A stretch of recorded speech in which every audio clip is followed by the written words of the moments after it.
Good evening. You're listening to the final frequency. Housekeeping before we begin. This station is no longer a beacon. Do not travel here. It is no longer safe to use the roads, and you wouldn't want to be here anyway. As always, we're talking to the past, because there is no future. So tonight, I hope you're safe, locked away with a few feet of concrete between you and what's out there. Those few feet got me thinking, and tonight, like every night, I wanted to tell you a story. This story is about shooting stars. We don't see much of the sky anymore, certainly not at night. But for those of you who remember those days and weeks after recent events, you'll remember, like I do, the most beautiful colors. Our world waved us goodbye as we looked up at those greens and blues. And for those with eyes left to see, what a sight it was. I'm sure you've got photos somewhere, on old phones and tablets. Those devices are dead now, pictures without the power to be recalled. So, let me help you. Close your eyes, and we'll remember together. They were stunning evenings and early mornings. Soft green and blue pastels dancing across the northern hemisphere. Northern lights every night. It was like watching paint being brushed across those last thin clouds. I suppose we're all last and thin now. What many of you may not have seen, depending on where you were standing at the time, was the most lovely shower of stars that accompanied that light. I used to walk to the top of the hill back then, right after recent events, just to look at the northern lights. It was a hard climb, not a gentle slope, and with my condition, well, not easy. But it was worth it, because from where I was standing, I got a little extra.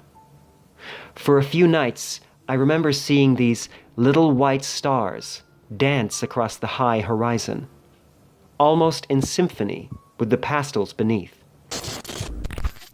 It looked like one of those sound wave visualizations you used to see on the internet. Remember that? The internet? When I started to really pay attention, I realized those lights didn't fall. They circled. You'd see one or two following the same path every night those first few nights. Well, almost the same path. They got a little lower and a little brighter every time. Then, one night I struggled with that climb. The soil was muddy and slippery. I didn't mind the rain then. It was before we knew what was in it. So I climbed this hill, occasionally falling on both my palms and scrambling up on all fours. I don't mind telling you, listener, it wasn't easy. My condition was quite advanced by then, too. So, exhausted, I got to the top of the hill. I took my usual place and waited for the stars. There were none. Only those northern lights. After waiting longer on that hill that night than I should have done, I guess the shooting stars had finally stopped. Still, I walked up at dusk, every night for a week or more, hoping vainly for one or two little lines of light. The beauty of the northern lights was a reward in itself, but I missed the little glittering bodies. I had begun to think that the night sky was dancing above us, a merry jig for the dead. A starlight wake. I suppose at least someone was dancing. So, I kept climbing. The muddy knees, the scratched hands, and my condition ever more severe. I came up and watched the aurora and nothing else. Then, on the 11th day, at the 11th hour, I was almost ready to give up. By then, of course, we couldn't really go out at night. But because I was brave or foolish, I climbed that hill. In the descending darkness, I felt the patchy wet grass against my shins. I crested the top and collapsed onto my back. And there it was. The greatest star show of all time. All of that celestial fury, with only one witness.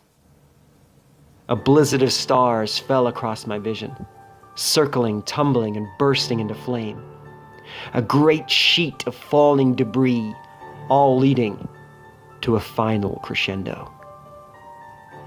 When I saw the International Space Station fall through the atmosphere and catch light, it was as if Prometheus had thrust his fist through heaven, his hand grasping a huge flaming star and telling me that mankind must have fire. The irony, of course, was that that was the night the lights went out. So, should you ever see the sky, and should you see a falling star, make sure to watch it. You're the last one doing so. As always, dear listener, stay safe. If they find this in the past, they can fix this in the future. This is the final frequency, broadcasting all night, every night.